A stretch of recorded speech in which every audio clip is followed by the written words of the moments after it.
Good afternoon, and thank you so much for joining us this afternoon for Lisa's tutorial, I believe, which we're so fortunate, Lisa, that you have been doing so many of them for us. My name is Margaret Merkley, and I am chair of the program committee, and I'm also president of the Ontario Guild of English Handbell Ringers. Hello, I'm Manny Sun, and I'm excited to be joining Marg today as one of your co-moderators for today's Q&A session. I am the OGEHR email tree coordinator, and in my role, I am in contact with you on a weekly basis. And I am a member of the OGEHR Communications Committee. Today's tutorial that you've all just watched is on how to recover from a train wreck and was produced by Lisa Kyriakides. In addition to this tutorial, Lisa has put together 4 other tutorials, namely getting started with a new piece of music, conducting the basics, how to mark your score efficiently, and rehearsal techniques for conductors. And as I said before, they are all on the OGEHR website right now for you to either look back at again, or if you've missed any of them, to go back and look at them for the first time. Lisa has 2 more tutorials in store for us: choosing music for your ensembles, and her last one will be finding the melody in your score. And Lisa, we cannot thank you enough for having produced all of these. We're very, very grateful. Thank you, Lisa. So believe it or not, Lisa does things other than prepare OGEHR tutorials for us. She enjoys a busy and varied career as a conductor, performer, and musical director.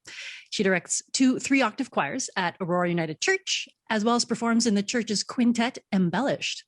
Lisa is a member of the Bronze Foundation and is currently the Central Area Rep for OGEHR. And most recently, Lisa has been elected Secretary of the newly formed Handbell Musicians of Canada. And again, I would like to reiterate that we all believe that Lisa is so amazing. So with that, I believe that we should be passing the floor to Lisa, and we will be taking questions submitted via the Zoom text chat. And we have a couple that have already come in, Lisa. The first one was from Kathy. What's the best way to get the choir back on track when the whole group has gone off the rails? Have you ever had any experience with that? Yes. So that's a good question, and I don't know if there is a one answer for that. I think as the conductor, you have to make split-second decisions. So you have to decide, one is to stop the whole ensemble and either start again or start at a certain page or a certain marking. Or if you have some very strong ringers that you can kind of communicate with as the conductor as the thing is going off the rails, and get them back on. Particularly, I would suggest either your melody people or your bass people. Probably your bass people would be even better. And if you can get them back on track, you can slowly get everybody else to get back on track. But so actually, some of my ringers are here today, and we were talking about, so in my church we have it's a quintet now, but it used to be a quartet and called EmBellished. And we were playing at a senior's home. So we don't have a conductor. So, and it was our very first piece we were playing. Morning Has Broken. We had played it a million times. It was one of our standard pieces that we'd played. And we had rehearsed and set up, and we had our audience. And I still, to this day, none of us know what happened, but the thing was a misery. We were all in different places. I don't know what we did. I really don't. It was terrible. It didn't sound at all like Morning Has Broken. So we did actually stop. And we, I can't even remember what I said to the audience, but I'm sure I just made it, I made a joke about it and they clapped and whatever. And then I said, okay, we're going to have to start again. And we started again, and it was great. And so, yeah. And so another example I wanted to give you, and I was thinking about this the other day, was I went to the Royal Alex years ago, and I saw Patti LuPone and Mandy Patinkin. They were giving 2 wonderful, wonderful musical stars, and they were doing duets. So these are famous people, you know, that in the prime of their careers, who have done hundreds of thousands of shows, I'm sure. And they were doing this duet, and it was a cappella at the beginning. It was unaccompanied at the beginning. So there was just a pianist on the stage. That was it. So they started, and they're singing this duet, and without any accompaniment. And then the pianist, it's his turn to come in. And clearly, Mandy Patinkin and Patti LuPone have morphed into the wrong key. They'd either gone sharp or flat, or something had happened. So when the pianist came in, it was terrible, like, because he was in one key and they were in a different key. So, and these are famous people who, you know, make their living from singing for a living. So in front of, you know, thousands of people at the Royal Alex. And so it was horrible. It sounded horrible. So they actually stopped. They made a big joke out of it. Then they started the whole thing again, and they sang their whole part at the beginning a cappella. And when it came to the part where the pianist, and we all knew at this point the pianist was going to come, and when the pianist came in, everybody was in the same key, and the whole audience just burst into applause, because, you know, your audience is there already because, you know, they want to hear you, and usually they love you already. So the audience was so supportive of this really kind of terrible mistake that they had made. So it just really points out to me that, you know, you can really do almost no wrong as long as you own up and you figure out how to fix it, because it was unfixable. They had to stop and start again. So, but, you know, they did it, and the audience, it was the highlight of the whole evening. It really was. The whole audience just cheered and cheered for them. So. You know, Lisa, that's a good point. I think that as a performer, you get so wound up during a performance that you forget that the people in the audience are actually there to support you. Mm-hmm. And they are hoping and they want to hear you play well. And I think that is something to keep in mind, that yes, it is unnerving when something goes wrong, but to your point about, you know, not panicking, you know, take a deep breath. People are there, they're supporting you, they're in your corner, they want to see you succeed. I think that's kind of something that you can really help. If you think about that, it helps focus the task at hand. Yes, they're generally not there. They're not there really. Most of them are not there really to judge you. They're there to be entertained. And even I would say that's the same for all of us who play in church groups. Like the congregation members are not there to pick apart your piece. Mm-hmm. They are there to enjoy, to be encouraged in a different type of worship. And as I said in my tutorial, they're not looking at the individual trees. They're looking at the forest, right? They're letting that sound wash over them, and they are enjoying it as a whole. And I've been involved, or had some of my ringers have some major errors. And I'll say to my husband, who's not really a music person, but I'll say, oh, you know, at home, oh my God, did you hear that? He goes, I didn't hear it. It sounded good to me. Like, that's what 95% or 99% of the people will say. Mm-hmm. There might be one person, and especially with bells, because bells is such a visual thing, right? Different than a choir where they're all just standing there singing. But bells is so visual. So people are so enthralled and captivated by the choreography that's going on in front of them. There's so much for them to take in that, something is not so great in the treble clef. They're probably looking at all those wonderful bass ringers. I don't know. Thanks, Lisa. Great answer. So Lisa, then I guess as a member of the audience, you know, where you're sitting there rooting for the performers to recover after a stumble, do you remember an instance where something really did go sideways for a handbell choir, but then they were able to bring it back together? Well, the only one was the one I was involved in, which is probably what you're trying to get me to talk about. Well, were you conducting, or were you playing at the time? No, when we did the Gold Choir a few years ago, not the last festival, but the festival before that, we were playing one of our pieces, as you know, because you were involved in that. That went totally sideways. And we kept going, and then I don't even remember who it was, whether it was me or you. Anyway, somebody sort of played their part well, and then everybody kind of slowly figured out where we were and all got back in together, and then we ended strong, but we had a miserable middle section. Yes, I do recall that. That was sort of, we counted on someone in the battery jumped in at kind of like there was the start of a new section. Yeah. And then once people around those ringers heard that musical cue, everyone was like, oh, this is where we are. We're going to restart. And then that kind of, we were able to kind of recover and kind of like the last 20 bars, 30 bars were okay. And I think we maybe got a little bit of applause. Yeah. People were kind, but it was a bit of a disaster. But you know what? We recovered. Yeah. And, people just thought that that section where no one played was sort of just like, random ringing for an extended amount of time, right? So I'm pretty sure the ringers knew, but that's okay. I mean, that's life. Especially when you play for people that are ringers, they know what can go wrong. And of all the people, they have the most sympathy for you because they're like, oh dear, like that would have been tough if that happened, and it's happened to me before. And oh yeah. Lisa, the next question we have is really pointed towards you as the director. I think train wrecks can go generally awry. It can happen because of what's happening by the ringers.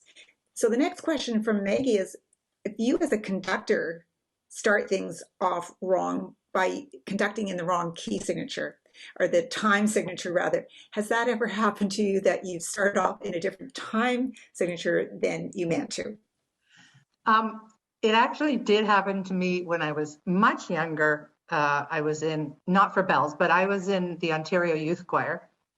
And I was still I guess I was a university student, and I was training to be a conductor.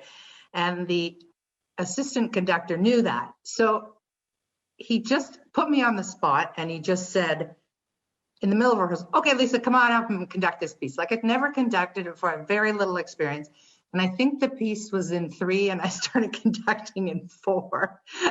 I mean, I was nervous. I didn't know what I was doing. And he just put me on the spot. I had no time to prepare. And I don't know, I guess I just thought 4 was I don't know. Anyways, I don't know why. So but the choir was so good that they kept singing.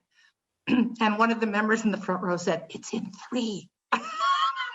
Oh, okay. And then I started conducting in 3.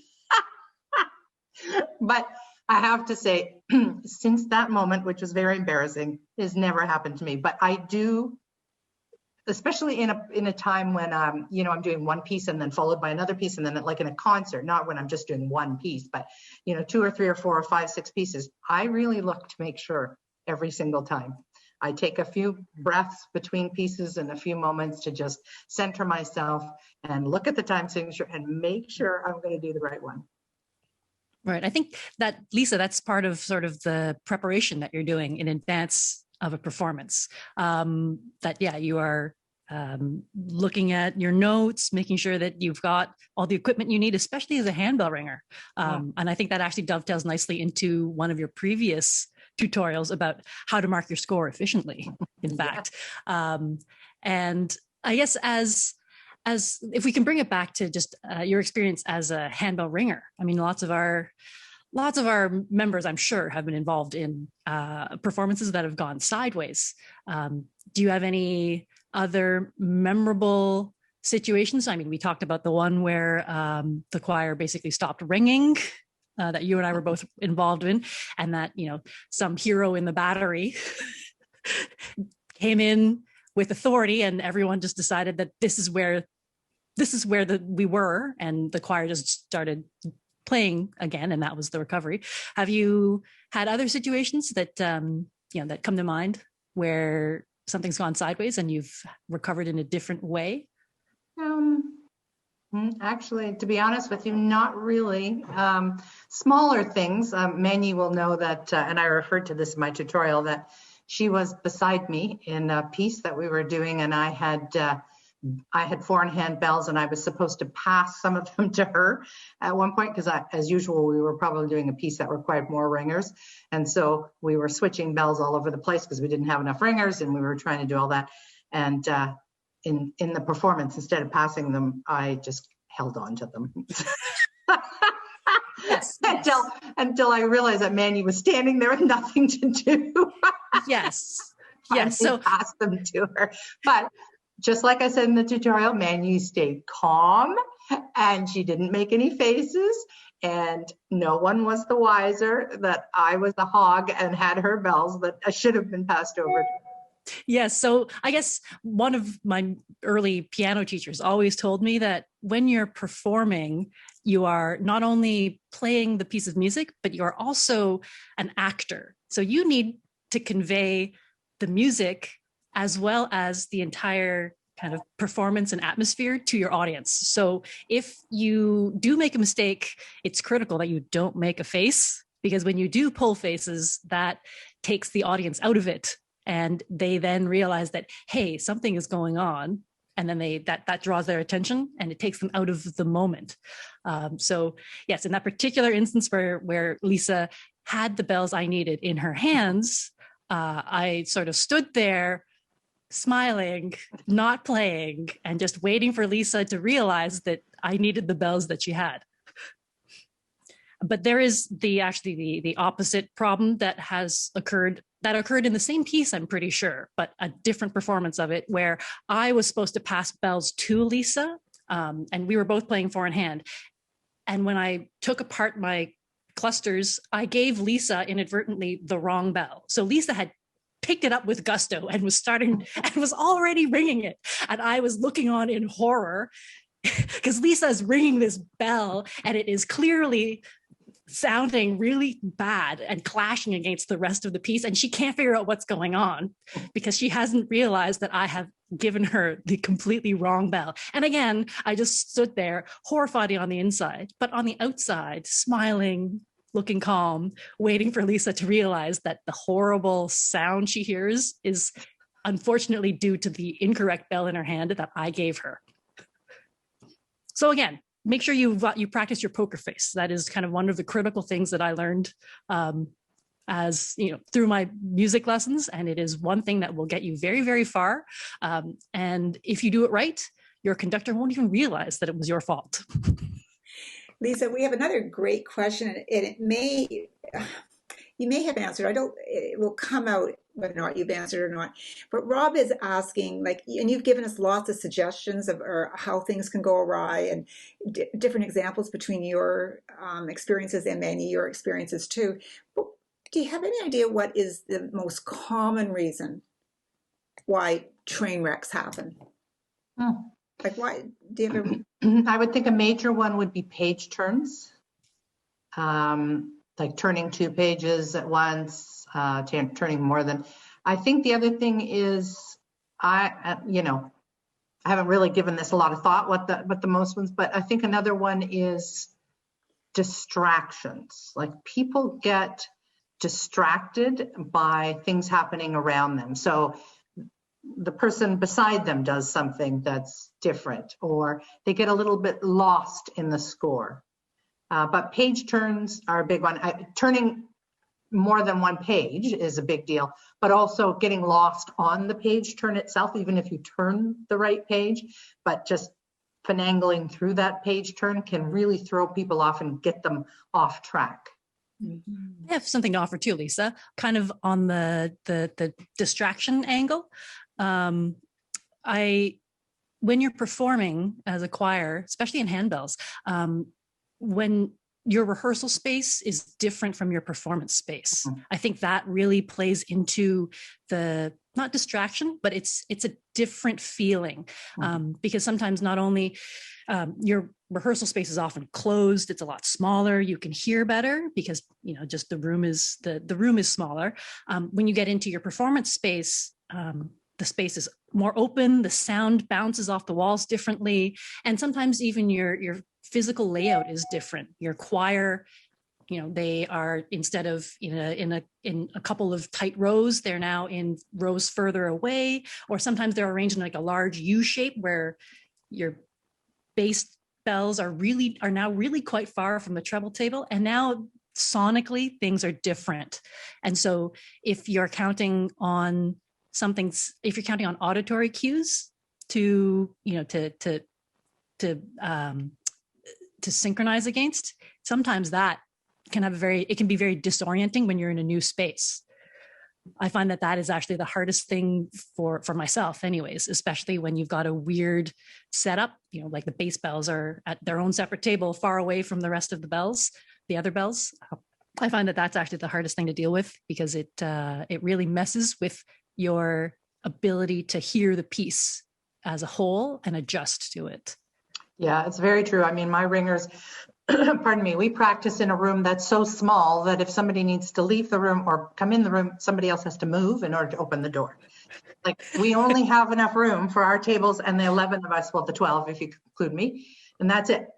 So, and then we go and we play in a big U, and then we go play in the church in a big straight line in a room, 50 times the size of the one we practice in. And it is a very, very different auditory experience. The treble ringers can't hear the bass ringers anymore. The bass ringers can't hear the treble ringers. And so, yeah, I would agree with you. Yeah. And I guess at that point, Lisa, as a conductor, you're really trying to encourage your ringers to count on you, to look to you for guidance. 100%. Another question. It's not what you hear, it's what you see. So a segue from Manny's point there is, Lisa, as the director, what are your techniques to bring the choir back together when there's a train wreck that's happened? So we talk a lot in my rehearsals about this, let's see, how do I word this? Sort of this confidence idea that if you make a mistake, I have frequently said, the problem is not in making the mistake, because everybody makes mistakes. The problem is in letting that mistake dictate what happens in the next page of music. So you can make a mistake and go on and just keep going, or you can stop playing and then figure out where we are and get back in and not let it, derail you, basically. Or I think the sin is you get off, and everybody does, and then you like literally just stop playing and you won't play again, or you miss 2 more pages of music because your mind can't let that mistake go. So we do talk about that idea about you make the mistake, say a Hail Mary and go on. We talk about the way I rehearse music is in rehearsals. I tend to rehearse it in chunks. So my ringers, several of whom are here, will attest to the fact that we rarely play a piece from the beginning to the end until we get close to performance time. So I tend to practice in chunks for many, many reasons, but one of them is for this very reason, because if you see the music in sections and hear the music in sections, then if you get derailed, you can figure out how to get back into it. Oh, that's the section. Oh, we practiced. Yeah, okay, I know where I am now. So you're much more likely to understand the structure of a piece when you rehearse like that. So the other thing I've told them is that, if you're really lost, you can do one of 2 things. You can whisper to your, just turn your head and go bar to your partner, your stand partner. And hopefully at some point they can either whisper the bar back, or even if they have a hand that's not ringing at that point, they can point. Or if they can't do that, or their partner is unable to tell them, then just put your bells sort of down a bit, stare at me, and I will find you and I will tell you where we are by either mouthing the bar numbers, or generally I try to do it like, sort of so the audience can't see it. We're in 33, 33, that kind of thing. But I also, I hope, and I hope my ringers would say this, that I hope that I don't set up an expectation that every performance will be perfect. Like I say that It's never going to be perfect, and we're going to make different mistakes every time. So you could perform a piece 5 times and make 5 different errors. Or maybe one time you play it beautifully, perfectly, and then the next time you make 3 errors, you know. So I hope that I haven't set up any expectation of perfection, because I think if there is an expectation of perfection, that's when people just start to fall apart. And I do also talk a ton with all my groups about the idea that you as a performer look at your performance completely differently than your audience member does, whether it be a congregation member or you're doing a concert. You look at it in the minutia because you know exactly what's supposed to have happened, but your audience does not. And they don't look at it like that at all. They look at it as an experience, and it's your job as a performer to make your audience feel something, right? Whether you hopefully you're going to make them feel something pleasant, but it might be a sad piece, so you make them feel a little melancholy, but that's okay. Like it's your job not to be perfect. It's your job to have a performance that moves your audience in some way. And it's not about perfection. It's about communication between audience member and choir. The audience member isn't saying in bar 5, Marg, you missed the G sharp. like audience members aren't even thinking like that. That's why I use the forest and the trees analogy, right? You're thinking as a tree, they're looking at it as a forest. So, Lisa, I think that's an excellent note to perhaps finish this section on that whole words of wisdom for both ringers and for directors alike. Thank you. You're welcome. Well, thanks very much. That was a great follow-up to Lisa's fantastic tutorial on how to recover from a train wreck. And looking forward, please mark next Saturday, March 6th on your calendars and join us for our next tutorial session. Our guest clinician will be Dominique Moreau, who will be presenting a tutorial on malleting bells. We encourage you and all your fellow handbell aficionados to attend. So on behalf of the Ontario Guild of English Handbell Ringers, I'd like to thank all of you for participating in the Q&A session of Lisa's tutorial and for being part of the premiere for the tutorial. But before I leave, Lisa, again, thank you so much for your participation in so many of the tutorials.